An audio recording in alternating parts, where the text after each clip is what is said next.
Were You Ever a Child? By Floyd Dell. Education, as popularly conceived, includes as its chief ingredients a child, a building, textbooks, and a teacher. Obviously, one of them must be to blame for its going wrong. Let us see if it is the child. We will put him on the witness stand. Who are you? I'm a foreigner in a strange land. What? Please, sir, that's what everybody says. Sometimes they call me a little angel. The poet Wordsworth says that I come trailing clouds of glory from heaven, which is my home. On the other hand, I am often called a little devil. And when you see the sort of things I do in the comic supplements, you will perhaps be inclined to accept that description. I really don't know which is right, but both opinions seem to agree that I am an immigrant. Speak up so that the jury can hear. Have you any friends in this country? No, sir, not exactly. But there are two people, a woman and a man, natives of this land, who, for some reason, take an interest in me. It was they who taught me to speak the language. They also taught me many of the customs of the country, which, at first, I could not understand. For instance, my preoccupation with certain natural... You need not go into such matters. I fear you still have many things to learn about the customs of the country. One of them is not to allude to that side of life public. Yes, sir. So those two people tell me. I'm sure I don't see why. It seems to me very interesting and important. That will do. Now, as to those people who are looking after you, are your relations with them agreeable? Nominally, yes, but I must say that they have treated me in a very peculiar way, which has aroused in me a deep resentment. You see, at first, they treated me like a king, in fact, like a Kaiser. I'd only to wave my hand, and they came running to know what it was I wanted. I uttered certain magic syllables in my own language, and they prostrated themselves before me, offering me gifts. When they brought the wrong gifts, I doubled up my fists and twisted my face, and gave vent to loud cries, and they became still more abject until, at last, I was placated. That is what is called parental love. What then? I naturally regarded them as my slaves, but presently they rebelled. One of them, of whom I had been particularly fond, commenced to make me drink milk from a bottle instead of from... Yes, we understand. And you resented that? I withdrew the light of my favor from her for a long time. I expressed my disappointment in her.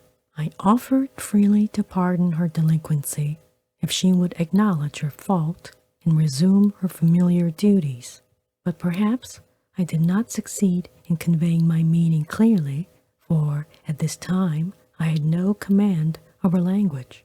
At any rate, my efforts were useless, and her reprehensible conduct was only the first of a series of what seemed to me indignities and insults. I was no longer a king. I was compelled to obey my own slaves.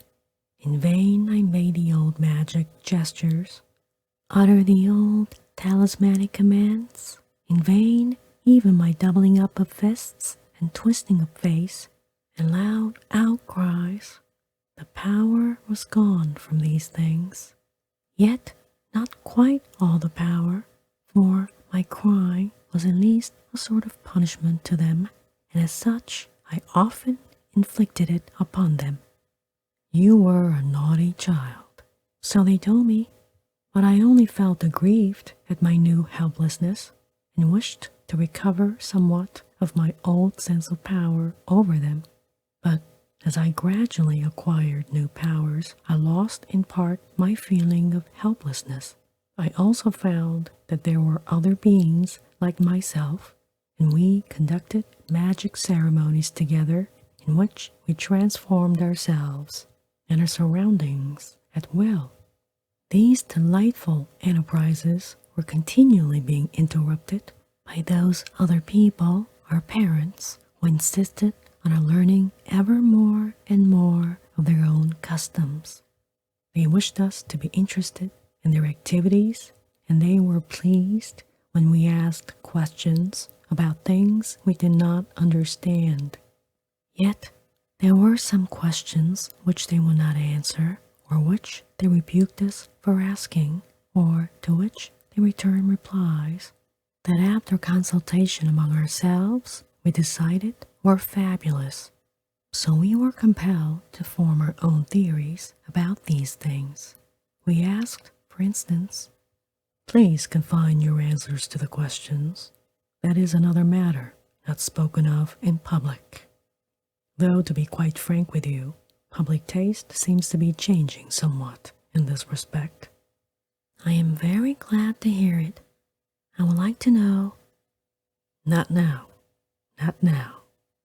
You say you have learned by this time many of the customs of the country? Oh yes, sir. I can dress myself and wash my face, though perhaps not in a manner quite above criticism. Count the change which the grocer gives me, tell the time by a clock, say, "Yes, ma'am," and "Thank you," and I am beginning to be adept in the great national game of baseball. Have you decided what you would do if you were permitted to take part in our adult activities? I would like to be a truck driver. Why? Because he can whip the big horses. Do you know anything about machinery? No, sir. I knew a boy who had a steam engine, but he moved away before I got a chance to see how it worked. You spoke of truck driving just now. Do you know where the truck driver is going with his load? No, sir. Do you know where he came from? No, sir. Do you know what a factory is? Yes, sir. Jim's father got 3 fingers cut off in a factory. Do you know where the sun rises and sets?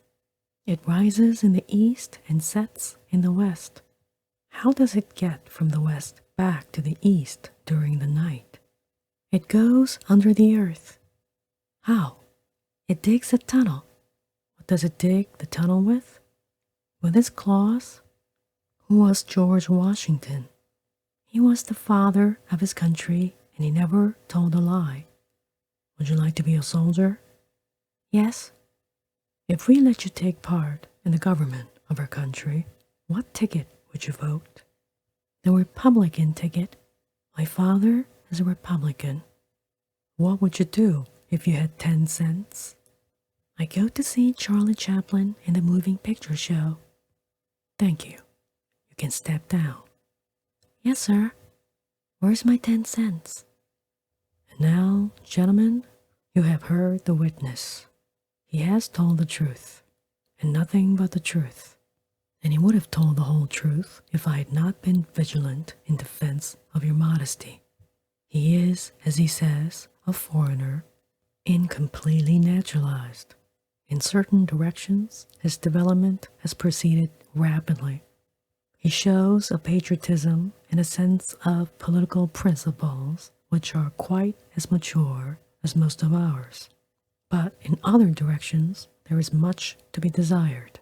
He does not know what kind of world it is he lives in, nor has he any knowledge of how he could best take his place with the most satisfaction to himself and his fellow men in that world, whether as farmer or engineer, poet or policeman, or in the humbler but nonetheless necessary capacities of dustman or dramatic critic.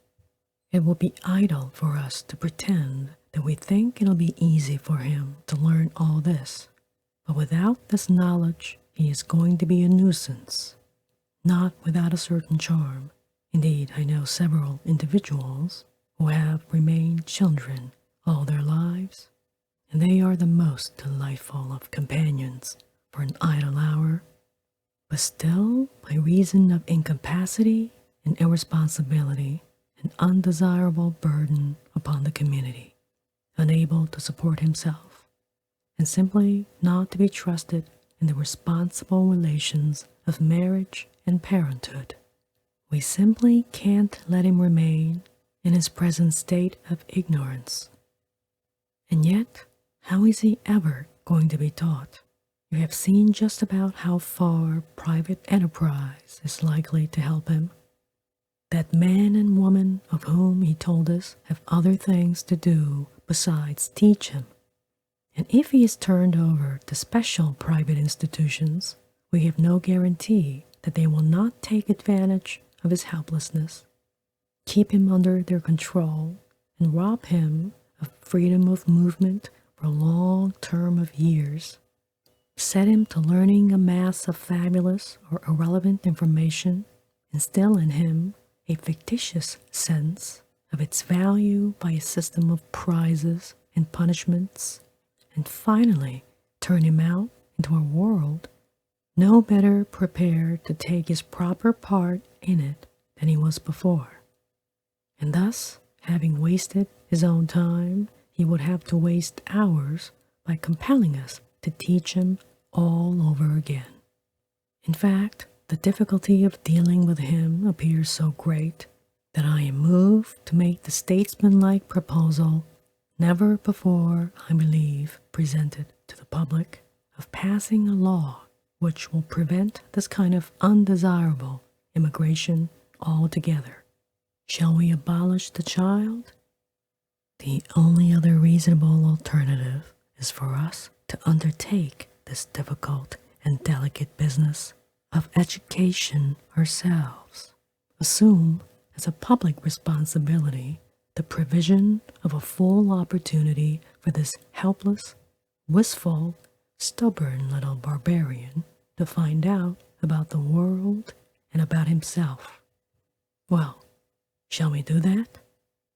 Let us not allow any false sentimentality to affect our decision.